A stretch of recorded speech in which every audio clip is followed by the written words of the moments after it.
Many Americans today are uninformed and unsure about America's founding fathers and their original intent for our nation's Constitution. Are there really traces of biblical truth and influence within the Constitution and other founding documents? Or do we have, as many historians now claim, a godless Constitution? Many people once believed the United States was a Christian nation, but what about today? What are the characteristics of such a nation? And is a Christian nation, as many historians now teach, an intolerant and cruel society? Discover the forgotten and astonishing story of our nation's foundation in the American Heritage series. For centuries, Americans were taught a truthful view of history that recognized the godly heroes and moral foundation our nation was founded upon. But in recent years, a new version of history has assaulted the moral and spiritual fiber of our nation, leaving the truth of our past eliminated and forgotten until today. Join historian David Barton and experience the untold story of our nation's history in the American Heritage series. A closer look into our nation's history reveals surprising and irrefutable evidence of the Bible's influence on our founding fathers and our nation's Constitution. But does a biblically inspired Constitution make America a Christian nation? And is there a place for the Bible in today's society?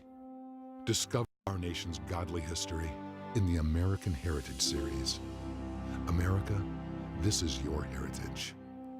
For over 3 centuries, America was officially described as a Christian nation. There are over 300 court cases, both state and federal judiciary, saying America is a Christian nation. We have presidents, we have governors, we have state and federal legislatures. Everybody said it for 3 centuries. It's in all of our textbooks. But suddenly, in the last few decades, if someone has the audacity to say that America is a Christian nation, that's probably what will subject you to more attacks in current America than any other claim you can make. Wow. We collect articles on where people have the audacity to say America has Christian roots or foundations. They get called the American Taliban. They get called Islamic fundamentalists, but on the Christian side. They go through all these pejoratives. And the ones I enjoy a lot are the ones where they say, well, these are the same folks that Hitler used to move his regime forward.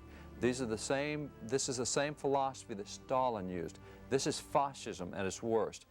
They like to make those terms, and what I love to point to is, well, let's take folks like Franklin Delano Roosevelt. Time after time after time, he called America a Christian nation in official addresses. Wow. Then he's followed by President Harry Truman, who also used the same term time after time, America is a Christian nation. And then we have Dwight D. Eisenhower, who also said America is a Christian nation. Now, those are 3 guys that specifically, individually fought against Hitler, against Stalin, and against fascism. So how can they be students of Hitler and students of Stalin? We're the guys who brought them to their knees, and yet they say we're a Christian nation. So what's happened is America has really lost its concept of its own roots. We have a group out on the radical left who has so demonized that term, made it so radioactive, that we're scared to say today what our history books taught for 300 years. Wow. And along with that, we've come into some really wrong conceptions, because the left has said, oh, if you're a Christian nation, then you're those guys that do the Inquisition. You're the guys that do the Crusades. You're into coercion. You're into forcing people to become Christians. You want a theocracy. That's what you're after. You're all theocrats. So they go through all these charges about what happens if someone says a Christian nation.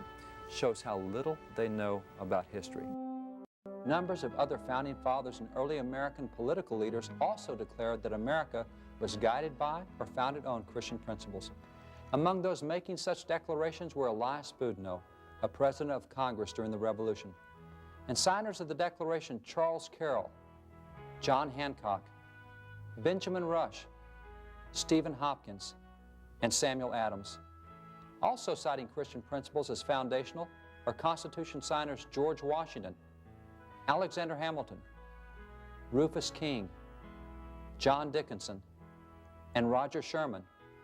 Others making similar declarations about Christian principles in America include Samuel Chase, a signer of the Declaration and a U.S. Supreme Court Justice, Original Supreme Court Chief Justice John Jay, Justice Joseph Story, Justice James Kent, Zephaniah Swift, author of America's first legal text, and the U.S. Supreme Court itself, not to mention the U.S. Congress, as well as numerous state Supreme Courts and state legislatures. Other famous Americans who claimed that America was a Christian nation or was built on Christian principles included leaders such as General William Eaton, leader of America's first war following the American Revolution, and Daniel Webster, the great defender of the Constitution. U.S. presidents declaring that America was a Christian nation or that it was founded on Christian principles included John Quincy Adams, Abraham Lincoln, Woodrow Wilson, Zachary Taylor, Harry Truman, Andrew Jackson, William McKinley, Herbert Hoover, and Teddy Roosevelt. Educational leaders who taught students in classic American textbooks that Christianity was the basis of our country and its government included notables such as Noah Webster, the schoolmaster to America, Jedediah Morse, the father of American geography, and William McGuffey of the famous McGuffey Readers. All of these and so many more founding fathers, leaders, educators, and official departments of government declared that America was a Christian nation or that it was influenced by or built on Christian principles by Christian leaders. Over the 2,000 years that Christianity has been in existence, there's been three distinct periods of Christianity. The Reverend John Wise, who is one of the greatest intellectual leaders in early colonial America, said that the first 3 centuries of Christianity you could characterize as the period of purity. That's where we did exactly what Christ had taught us. We were doing really well. The next 12 centuries, from about 350 AD for the next 12 centuries, you get into a period of apostasy. Starts back with Constantine saying, you know, the church and state ought to be one, and I can be over all of it. And so we have an official church. Then the emperor after him decided to ban all other religions, so he forcibly stopped all other religions, no other religious competition. John Chrysanthemum, an early bishop, said, you know, the state is not complete until it bows its knee to the church. And so we get into this thing of the two going together. Right. And at that point in time where the church becomes a state and the state becomes a church, that's where you get all the atrocities.